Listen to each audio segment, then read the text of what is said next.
નમસ્કાર, આપ જોઈ રહ્યા છો ગુજરાત ફર્સ્ટ. આપની સાથે હું નવીન દાફડા. સમાચારો પર નજર કરીએ તો કેન્દ્રીય નાગરિક ઉડ્ડયન મંત્રીએ ધોલેરા એરપોર્ટની મુલાકાત લીધી છે.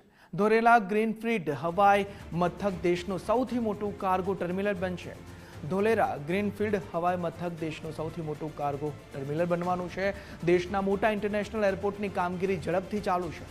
ધોલેરા ઇન્ટરનેશનલ એરપોર્ટની 80% કામગીરી હાલ પૂર્ણ થઈ ગઈ છે. કેન્દ્રીય મંત્રી રામમોહન નાયડુએ રનવેનું નિરીક્ષણ કર્યું. રનવે બાદ મંત્રીએ ટર્મિનલની કામગીરીનું પણ નિરીક્ષણ કર્યું છે. પ્રોજેક્ટ મેનેજર પાસેથી એરપોર્ટની કામગીરીની માહિતી મેળવી.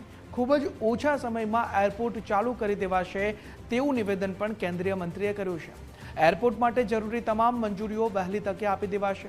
વડાપ્રધાન નરેન્દ્રભાઈ મોદીના ડ્રીમ પ્રોજેક્ટને વધુ વેગ મળશે. ધોલેરા ઇન્ટરનેશનલ એરપોર્ટથી કનેક્ટિવિટીમાં વધારો થશે.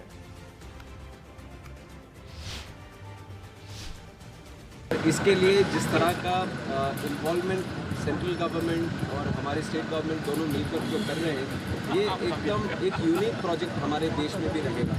और इसके विजन अगर आप देखेंगे तो इसका विजन है हमारे आदरणीय प्रधानमंत्री मोदी जी का, जिन्होंने इसकी कल्पना बहुत पहले जब वो सीएम थे तभी उन्होंने किया था कि ये धोलेरा में इस तरह का एक सिटी बनना चाहिए, मैन्युफैक्चरिंग हब बनना चाहिए और एयरपोर्ट बनना चाहिए.